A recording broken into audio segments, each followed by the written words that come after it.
आपसे सवाल ये है कि जो हमारी स्त्रियां हैं, अक्सर मैंने ऐसे देखा है, अब सफेद कपड़े इस्त्री करने के लिए मेड को दिए, थोड़ी देर बाद देखा उसमें निशान पड़ गए। बिल्कुल। मैंने उनसे पूछा कि क्या ये कैसे निशान पड़े, तो उन्होंने कहा बाजी आपकी स्त्री इतनी काली है, हम क्या करें। अब वो जो बाजी की स्त्री है, सारा इल्जाम उस पर चला गया। तो ये जो बाजियों की स्त्रियां हैं, ये जो काली हो जाती हैं, इनका क्या हल है, इस बिगड़ी हुई बात को कैसे संवारें। ठीक है, आपने ऐसा करना है कि ये दर्द की जो टैबलेट होती है, ये दर्द की मतलब सर दर्द की हाँ, या बुखार की? बुखार की, जी। अच्छा, ये मिल जाती है। आपने एक टैबलेट लेना है, उसके साथ आपने क्या करना है, नमक 1 चम्मच भरकर इनको अच्छी तरीके से पीस लीजिए। इस टैबलेट को भी बिल्कुल पीस के पाउडर बना लीजिए, ठीक है। फिर इसमें डालेंगे सिरका।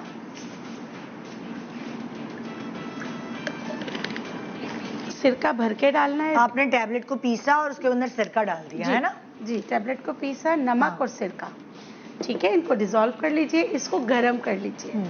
गरम जब होगी स्त्री तो आराम से ये सारी चीज़ें निकल जाएंगी। टूथपेस्ट की मदद से ये वाला महलूल जो है, जो हमने इस पे देखे, पूरा ये डिसॉल्व हो गया।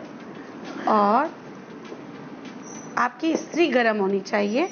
उसके बाद आप ऐसे करके लगाकर 5 मिनट के लिए, ऐसे नहीं कि ये तार लगा हुआ हो, गरम करके तार हटा दीजिएगा। अब ये नहीं है तार लगा के गीला कर रही है, सफाई कर रही है और उसके बाद कह रही है डॉक्टर बिल्किस ने कहा था गर्म होनी चाहिए, हमें तो करंट लग गया। निदा कहने का टाइम मिलेगा उन्हें? क्या करंट लग जाए, चिपक जाएंगे, पर उनके घर वाले हमें कहेंगे। फिर शाउट आउट्स लगाकर आपने 10 से 15 मिनट के लिए छोड़ देना है। फिर साफ कपड़े से साफ कर लीजिएगा। आपकी स्किन बिल्कुल साफ जो है ना, बिल्कुल साफ। आदत इतनी हो गई आपकी स्किन बोलने, आपकी स्किन बिल्कुल साफ स्त्री की स्किन साफ हो जाएगी।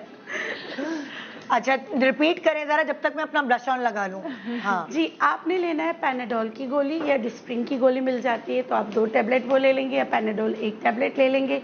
1 चम्मच भरकर आप नमक ले लेंगे, और आप एक जो है ना बड़ा चम्मच सिरका का ले लेंगे। इसको इस तरह करके डिसॉल्व कर लेंगे। उसके बाद स्त्री जो है वो उसको पहले आप गरम करके तार से हटा लेंगे। हटाने के बाद आप ये वाला महलूल जो है आप जो ब्रश की मदद से स्त्री पर लगा लेंगे। लगाने के बाद 10 हल्का सा इसको गरम स्त्री में ही हल्का सा आप इसको, जैसे अब ये ना हो कि आपकी जो ये वाली है ये इतना गर्म हो कि ये तार ये इस पे चिपक जाए, ये भी नहीं होना चाहिए। इतना गर्म नहीं करना, ठीक है। उसके बाद अच्छी तरीके से स्क्रब कर लीजिएगा, इसकी भी स्क्रबिंग की ज़रूरत है। उसके बाद आप जो है टावल के कपड़े से, जो टावल होता है ना, उससे आप इसको पोंछ लीजिएगा। हो सकता है 1 से 2 बार करना पड़े, लेकिन आपकी स्त्री साफ हो जाएगी। नहीं तो जो ये जैसे घरों में छुरियां होती हैं, उससे जो है ना आप इसको निकाल लीजिएगा। क्या मतलब? वाकई? हाँ, इस तरह करके उखाड़ेंगे तो सही हो जाएगा। देखिए, स्त्री की खराब ना हो जाए बैक। नहीं, बिल्कुल भी नहीं, कि हल्के हल्के हाथ से ना। ये वो वाली स्त्री है 3.5 या 6,500 वाली, 6,500 वाली, हल्के हल्के उससे। या रेगमाल होता है, रेगमाल मिलता है। रेगमाल सबसे अच्छा होता है, जिससे आप वो रंग वगैरह उतारने के लिए होता है, वो बेस्ट है। के लगाने के बाद रेगमाल कर लीजिए, साफ हो जाएगी। ठीक, आजमाया हुआ करके देखिएगा, बहुत आसान। ये जो पहला वाला काम है वो करेंगे हम पहले। हाँ, वही करेंगे। रेगमाल से बेहतर वो नहीं, ये वाला करके इसके साथ रेगमाल लगा। अच्छा, फिर वो साफ, बिल्कुल। अच्छा, आपने क्या करना है कि आपने लेना है मिल्क लेना है आपने आधा कप, सही है।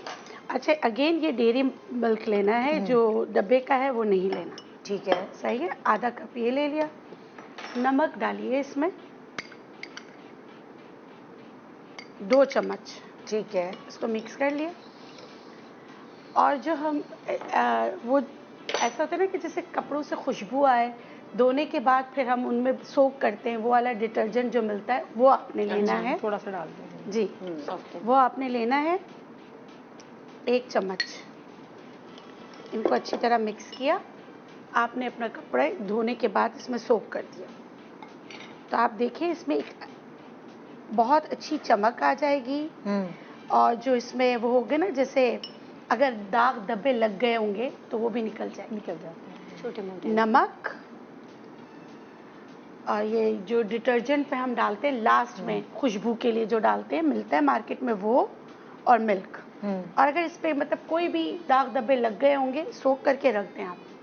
आधे घंटे बाद सादे पानी से, साफ पानी से धो लीजिए, तो इसमें दाग धब्बे सब खत्म हो जाएंगे और बहुत इसकी जो एक वाइट की चमक होगी वो बहुत पीलाहट आ जाएगी, पीलाहट वगैरह सब वो खत्म हो जाएगी। तो आप ये करके देखिएगा। कुछ लोग जो है ना जो ब्लू कलर का वो मिलता है नील, वो भी इस्तेमाल करते हैं, लेकिन उससे ये बहुत अच्छा आपको रिजल्ट देगा। वो अक्सर मैंने देखा है कि वो कपड़ों में नीलापन वो ले अजीब आता ले है। आता है, उसका एक कलर होता है जो कि बहुत बुरा लगता है कपड़ों में। वो लगता है कि आपने उसमें सही से डिसॉल्व ना करो लगती हैं। एग्जैक्टली ब्लू कपड़े भी हो जाते हैं। हाँ वही ना, तो ये एक बड़ा अच्छा आपने टिप बताई है। बिल्कुल। अक्सर तो हम तो नॉर्मल वाला जो ब्लीच होता है व्हाइट वाला वो इस्तेमाल करते हैं। मैं तो नीले रंग से कायल नहीं हूँ धोने बिल्कुल। की। तो मैं ये वाला ना जो लास्ट में कपड़ों को भिगोते हैं, हाँ। उससे ना कपड़ों में खुशबू भी आ जाती है, स्मेल भी नहीं होती, और जो है एक चमक भी आ जाती है। और ये दागों वगैरह के लिए, क्योंकि जाहिर सी बात है वो बना ही इसलिए कि आपके कपड़े अच्छे रहें। तो और ये मिल्क और जो नमक है, ये क्या करता है कि अगर कोई कलर वगैरह लग गया हो उसको निकाल देता है। तो एक बहुत अच्छी से उजाला सा कपड़ा हो जाता है। त्योहार बना दिया उजाला सा कपड़ा, उजला उजला उजला उजला उजली उजली रंग। ऐसा हो जाता हाँ है। भाई। अच्छा भाई, तो आज हमारी कोई हम कभी जा रहे हैं अपने कपड़ों की तरफ, कभी जा रहे हैं हम अपने किचन की सफाइयों की तरफ, कभी हम अपने किचन की तरफ जा रहे हैं। तो यहाँ यही खातूने खाना चल रहा है। और ये जरूरी चीजें हैं, हाँ। सारी जरूरी चीजें। ये वाली चीजें बता रही, मुझे तो और भी जरूरी चीजें पूछनी है। बहुत सारी तो वो मैं जरूरी और चीजें जरूरी चीजें अगले प्रोग्राम में पूछूंगी। इंशाल्लाह बहुत सारी चीजें, क्योंकि घर के काम कभी खत्म नहीं होते हैं। ये वाला जुमला है भाई ना। हमें ये भी तो पूछना है कि बिगड़ी हुई सास को कैसे मनाएं। कैसे बनाएं। अब ये कौन बताएगा, किससे, है ना। तो अब यहाँ तो आप किचन और उससे वार्डरोब से निकल ही नहीं रहे। सही बात है। तो फिर तो मैं आगे पूछूं, फिर रिश्तों की तरफ बाद में और क्या, जाएंगे। फिर रिलेशनशिप की तरफ आएंगे। सुकून तो तभी होगा ना जब घर में सास चुप रहे। हाँ सुकून उनको होगा कौन सा सारा। ताबीज दें। सही बात है। अच्छा अब हम चलते हैं प्याज, क्योंकि प्याज जो आपको पता है दिन ब दिन महंगी भी होती जा रही है। जब सस्ती हो तो फौरन से आप ले लें और इसको आप फ्राई करके रख दें। फ्राइड अनियन होती है, बहुत सारी चीज़ों में काम आती है और आपके काम को आसान भी कर देती है, जैसे सालन बनाना, कीमा बनाना, कबाब बनाना, बहुत सारी चीज़ों में। अब मसला ये होता है कि फ्राई तो कर लें, लेकिन वो बहुत ज्यादा नरम हो जाती है रखे रखे, बिल्कुल चिपक जाती है, एक दूसरे में चिपक जाती है। हम क्या करें इसको? तो बहुत आसान तरीका है, प्याज को आपने काट लेना है, इसको स्लाइस काट लेने हैं, ना मोटे ना पतले, बिल्कुल नॉर्मल दरमियाने। फिर आपने इसको काट के एक मलमल के कपड़े पे बिछा दें प्याज को, ठीक है। आपने प्याज को बिछा के इसका पानी जो है, एक्स्ट्रा पानी, इसको ड्राई करना है कपड़ों से, और फिर थोड़ी देर इसको धूप दे दें, थोड़ी सी देर, या पैन ऑन कर ले, उसके नीचे रख ले जो एक्स्ट्रा पानी, क्योंकि प्याज बहुत ज्यादा पानी छोड़ता है। जी जी जी। तो आपने इसके पानी को थोड़ा ड्राई करेंगे तो आप देखेंगे ड्राई हो गया। उसके बाद आपने दो चीजें ऐड करनी है प्याज के अंदर, इसको क्रिस्पीनेस बनाने के लिए, क्रिस्पी बनाने के लिए। आपने कॉर्नफ्लावर इसके अंदर डालना है और इसके अंदर आपने चावल का आटा। अगर हमारे पास 1 किलो की प्याज कटिंग की हुई है तो 1 टेबल स्पून हमने कॉर्नफ्लावर डालना है, 1 टेबल स्पून चावल का आटा, इसको मिक्स करके इसके ऊपर छिड़क देना है। छिड़कने के बाद इसको खुली ट्रे में या किसी साफ कपड़े में रख देना है, ताकि इसके अंदर सारा चला जाए और मजीद वो ड्राई हो जाए। फिर खोलते हुए ऑयल में इसको फ्राई कर दें। अच्छा, इसके ऊपर ही खड़े, जल्दी जल्दी फ्राई हो जाती है। फ्राई करने के बाद भी बेसिकली इसके क्रिस्पीनेस का राज ये है कि इसको ड्राई किया जाता है। आप गीले गीले लोग क्या करते हैं, प्याज काटते हैं, कॉर्नफ्लावर और उसके अंदर चावल का आटा डाल के इसको फ्राई कर लेते हैं, तो और ज्यादा वो पहले तो क्रिस्पी होती है, फिर नरम हो जाती है। तो आपने इसको पानी को पहले ड्राई करना है, फिर जब ये ड्राई हमने जब इसको ऑयल में, खोलते हुए ऑयल में, बिल्कुल नीम गर्म ऑयल में तो हमें इसे फ्राई नहीं करना, खोलते हुए ऑयल में इसको फ्राई करेंगे, जल्दी भी फ्राई हो जाएगी। उसके बाद फिर दोबारा से फैला के रखना है, एक साथ नहीं रखना, फैला के रख दें इसको, तकरीबन आधा घंटा 1 घंटा छोड़ दें। इसके बाद आप देखेंगे ना बिल्कुल इस तरह से हो जाएगी। ये मैंने अभी इसको फ्राई किया था, इस तरह से हो जाएगी, थोड़ी टूटेगी भी, बाजार के लग रहे हैं। देखें ये बाजार के लग रहा है। इस तरह से आप इसको फ्राई कर लें, चूरा भी हो जाए कोई बात नहीं, क्योंकि आपने खाना बनाना है, उसके अंदर तो वो वैसे ही भुन जाएगी। इस तरह करके फिर आपने पैकेट बना के, बेहतरीन तरीका ये है कि आपको जितना चाहिए छोटे छोटे पैकेट बनाए, इसके बाहर रखें, इसको फ्रीजर में रखने की भी कोई ज़रूरत नहीं है। इसको अच्छे से इसको एयर टाइट डब्बे में रख दें, किसी पैकेट में रख दें। फिर एक निकाला, आपने सालन बनाया, कोरमा बनाया, जो भी आपको बनाना है उसमें आपने ऐड किया, ताकि दूसरी चीज़ें ख़राब ना हो। हम क्या करते हैं, हैं, एक ही पैकेट में डाल देते हैं, उससे हाथ से या किसी स्पून से निकाला, दोबारा बंद करके दोबारा रख दिया। फिर ये वो वाले तरीके नरम सही होते नहीं है, वो ना हवा जाएगी तो वो नरम हो ही जाएगा। हाँ। तो इसको आप रखें 6 महीने तक, आपका प्याज ऐसा का ऐसा ही रहेगा। भाई अभी कुछ और हो ना हो, रमजान के लिए करके रख लें, हाँ, रमजान के है लिए ना, आप क्योंकि करके उसमें रख होता है लें। झटपट खाना और चीजें तैयार हो Exactly. जाएं। और जिप लॉक बैग्स हो तो और भी इजी हो जाता है बहुत ना। easy, हर घर में नहीं होता, लेकिन कोई एयर टाइट डब्बा हो उसके अंदर हो उसके तो अंदर ज्यादा कर ले। अच्छा होता है। हाँ, तो बस ये चीजें हैं, आप इसको करें और आपकी कुकिंग को आसान बनाएं। और हलीम बनाएं तो हलीम के ऊपर भी आपको बहुत अच्छा लगता है, तो आप इसके ऊपर छिड़क के खौसे बनाते हैं। तो प्याज का इस्तेमाल तो बहुत सारी चीजों में होता है। अच्छा। बस सस्ती प्याज हो तो फौरन से ले आए। और हिना, अब आप क्या बताने वाले हैं? अब मैं बता रही हूँ कि कभी सब्जी काटते हुए या कोई भी बर्तन वगैरह धोते हुए या डिटर्जेंट के काम करते हुए अक्सर हम लोग ग्लव्स तो पहनते नहीं हैं। अब क्या हो जाता है कि फिंगर्स पे निशान बनने शुरू हो जाते हैं किसी भी एक्सट्रीम डिटर्जेंट या किसी सॉल्यूशन के सफाई के दौरान, या कुकिंग करते हुए, कटिंग करते हुए। औरतें इस तरीके से काट रही होती हैं तो फिंगर्स में उनके कट कट के निशान काफ़ी पड़ जाते हैं और वो अच्छा नहीं लगता और पेनफुल भी बहुत होता है। तो उसके लिए बहुत आसान सी चीज़ है, कोकोनट ऑयल हर घर में बहुत ही आसानी से मिल जाता है, अवेलेबल भी होता है। ये मैंने 1 टीस्पून ले लिया। इसके साथ मैंने 1/4 टीस्पून हल्दी ले ली ताकि वो पेनफुल भी होता है, ठीक है। और इसमें मैंने इसको मिला लिया, ठीक है। अगर पेनफुल नहीं है, अगर कोई खून नहीं निकल रहा और सिर्फ काले काले निशान हुए हुए ड्राई, जब आप इसमें मिलाएंगे कुछ कतरे लेमन जूस के। लेकिन अगर वो पेनफुल है और ब्लड निकलता है या दर्द हो रहा है, जब आप लेमन नहीं मिलाएंगे। जब सिर्फ और सिर्फ हल्दी और कोकोनट ऑयल ये दोनों मिलाकर आपने क्या करना है, बिल्कुल बारीक वाले ग्लव्स मिलते हैं, ठीक है, थैली जिनुमा होते हैं, वो पहन लेने। 1 घंटा भी अगर आप पहन के अपने हाथों को ये दे देंगी ना, दिन में 1 दफ़ा या रात को पहन के सो जाए, हवा भी जाती रहेगी, वो ये लेप सा लगेगा और प्रोटेक्शन रहेगी। तो जब आप सुबह उठेंगी तो वो रिकवर हुए हुए होंगे आपके हाथ ना। और अगर पेन हो, जलन हो, खून निकल रहा हो तो आपने लेमन नहीं डालना, ठीक है। सिर्फ 2 चीज़ें हैं, कोकोनट ऑयल और हल्दी, इन दोनों का लेप लगाना। जबरदस्त।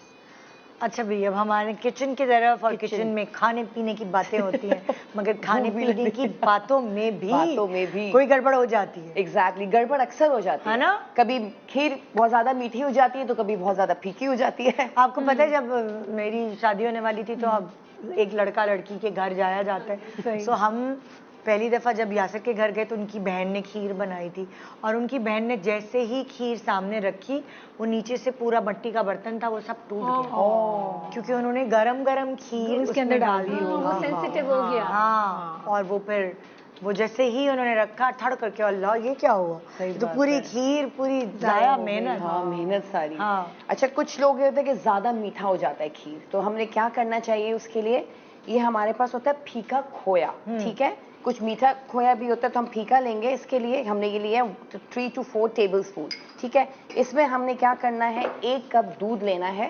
ये एक्स्ट्रा जो मीठा हाँ, हो गया, एक्स्ट्रा उसको जो मीठा, खत्म ताकि वो कर थोड़ा सा नॉर्मल हो जाए। अब समझ नहीं आती कि अब ज्यादा चीनी हाँ, कैसे कैसे कम करें। हाँ, कैसे एग्जैक्टली, तो ये हमें evaporate इसके अंदर करें। डाल देना है, दूध के अंदर। हाँ, खोए को, ठीक अच्छा। है, बिल्कुल फीका खोया जो होता है, इसको हमने इसमें डाल के हमने अच्छी तरह ये इसको, दूध क्या है, हमने उबाला नहीं है, उबला हुआ है, उबला हुआ हाँ, उबला हुआ दूध है, ठीक है। ठीक है। हमने इसमें 3 टेबलस्पून बिल्कुल फीका खोया इसमें ऐड कर दिया है।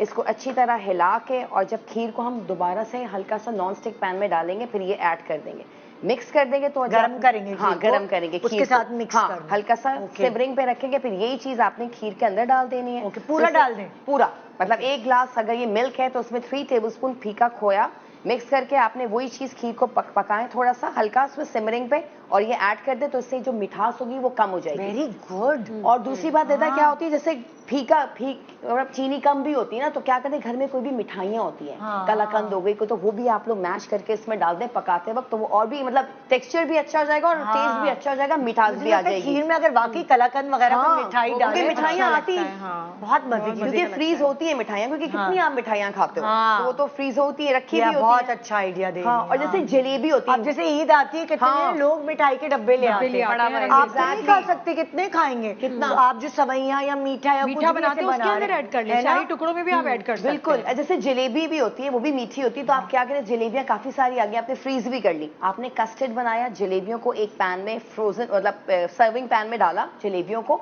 ऊपर से कस्टर्ड डाल दिया गरम गरम, ऊपर से नट्स। बताओ टाइलें चलिए। कैसे साफ हो? अब वो टाइलें दीवारें दीवारें। हमारे अपने बच्चे भी जब छोटे होते हैं क्रियॉन से या कुछ हाँ। ऐसी कलर से या पेंसिल से लिखना शुरू कर देते हैं। हाँ। और हमने कभी वॉलपेपर लगाया होता है, लाइट कलर होती हैं, ऐश वाइट दीवारें होती हैं, तो उस पर तो बहुत प्रोमिनेंट हो जाती है ना। हाँ। तो बहुत इजी है, आपने शैम्पू ले लेना है एज पर कि वो कितने बड़ा एरिया है। शैम्पू 1 टेबल स्पून ले लें, उसमें ना एक पिंच या क्वार्टर टीस्पून आपने ब्लीच पाउडर डाल देना है। जो ब्लीचिंग पाउडर मिलता है ना डिटर्जेंट वालों के हाँ, कपड़ों को व्हाइट करने के लिए, ये डाल के इसका थोड़ा सा ऐसे पेस्ट बना के इसमें थोड़ा सा इसको पानी के साथ डाइल्यूट भी कर लेना है। स्पंज लेना है जिससे हम दीवारें वगैरह साफ करते हैं, उस स्पंज में इसको लगा के ना ऐसे रब कर लेना है, ठीक है। और फिर सादा कपड़ा आप जो दीवार बहुत साफ अच्छा करने का idea है तो ये फौरन निकल जाएगा। ब्लीच से वो जो क्रियॉन का कलर है, कलर पेंसिल का कलर है, इनफैक्ट जो मार्कर का कलर होता है ना वो भी निकल जाता है, क्योंकि ये सारे वाटर बेस्ड कलर एक और चीज होती है, बच्चों के बड़े होने के बाद आप नोट करिएगा जितनी भी आपके पास डेली वेजेस कहेंगे सॉरी, जो आपके पास मेड्स काम करने आती है ना झाड़ू पोछे के लिए और फिर चली जाती चूप की मासी जिसे कहते हैं, उनको आदत होती है दीवार पे हाथ रख के खड़े होने की। बिल्कुल हाँ, आप सहारे नोट से खड़े करें, हैं। वो कभी भी दीवार के सहारे के बगैर नहीं खड़ी हो सकती। और आपकी सफेद दीवारें हैं, मेरी ऑब्जर्वेशन है, वो जब भी खड़ी होंगी वो दीवार पकड़ती Exactly. और फिर उस सफेद दीवार पे आपके बच्चों के नहीं उनके हाथों के निशान। अच्छा, ये दरवाजों ये बिल्कुल साफ हो जाएंगे। जो दरवाजों की भी जो चौखटें होती हैं उस पे भी आप सही कह रही हैं, वो ऐसे खड़ी हो जाती हैं और हम सबके भी हाथ लगते हैं, वो हिस्सा बिल्कुल इससे साफ हो जाएंगे। हल्का सा स्पंज मारेंगे वो बिल्कुल व्हाइट हो जाएंगे।